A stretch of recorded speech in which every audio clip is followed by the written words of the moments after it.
Camera দিয়ে আমরা CC camera আছে ওখানে উপরেই আছে, আমরা দেখব যে কি হয়েছে। একজন ছাত্রী যখন ভিতরে গিয়ে ফেরত আসে সকাল 10টার পরে, একজন ছাত্রী তার নিয়ম অনুযায়ী 5টি ডাকসুর পেপার, একটি হচ্ছে আপনার হল সংসদের পেপার নিয়ে একটা বুথে ঢুকেছে।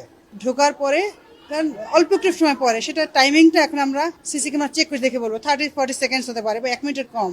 আবার বেরিয়ে বলেছে যে এখানে শুধুমাত্র প্রথম পেজে 2টো ভোট দেয়া ক্রস করা। তখন যে রিটার্নিং অফিসার ছিলেন তখন তাকে করা হয়েছে, তখন রিটার্নিং অফিসার মনে করেছেন যেহেতু একটা অভিযোগ এসেছে তো বাকি পেজগুলো নর্মাল দেখে উনি একটা পেজ ওনাকে চেঞ্জ করে একটা ফেয়ার পেজ দিয়েছেন।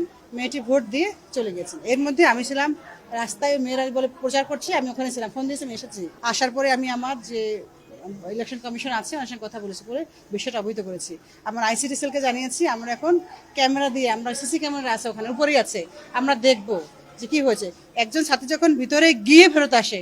মোনালিসা হেভি ফ্লো 15 পিস প্যাকেটের সাথে 8 পিসের একটি প্যাকেট একদম ফ্রি। সেটা কিন্তু লাইবিলিটিস আমাদের পড়ে না, যদি আগেই হতো, আগেই দেখাতে পারতো, দেন হতো। এটা ভিতরে যাওয়ার পর এসেছে। না, বলা হচ্ছে কর্মকর্তারা এটা করছে, মানে যারা এখানে দায়িত্ব পালন করছে। ছাত্রদের পক্ষ থেকে তারা সত্যতা পেয়েছে সত্যতা প্রমাণ দেখাতে হবে, প্রমাণ। এখন আমি সিসি ক্যামেরা দেখছি, যদি একজন আমি নিয়ে ঢুকলাম, ঢোকার পরে বের হলাম, সেটা একটা ইস্যু। যদি ঢোকার আগে হতো তখন বলতো আমাদের ভুল এটি, বুঝতে পেরেছেন? এরপর আমরা অ্যানাউন্স করেছি, হ্যাঁ জানাবো আমরা। সিসি ক্যামেরার লোক এসেছেন, ওনারা দেখবেন, আমরা রেকর্ডও আছে, দেখে তারপর আমরা ফাইনাল লাস্ট কথা, যদি কর্মকর্তা জড়িত থাকে সেটার কি ব্যবস্থা ওনার নেবেন? সাথে সাথে ওনাদেরকে যদি হয়েও থাকে, যদি 1 নম্বর টেবিলে ওনাদেরকে আমরা চেঞ্জ করে অন্য পোলিং অফিসে বসিয়ে দিয়েছি। না, ধরেন সে এই অপরাধটা করছে, সেটা কি শাস্তি সম্ভব? অবশ্যই হবে, না নিয়মে যে শাস্তি অবশ্যই তো হবে। এটা কেউ করতে পারে না। একটা ভোট আমাদের প্রায় 50% কাউন্ট হয়েছে, একদম সুষ্ঠুভাবে, অন্য কোনো নাই, কোনো অনিয়ম আমরা চাই না। অনিয়ম আমি মনে করি অনিয়ম হয়নি, হবে অনিয়ম, সেটা দেখছি।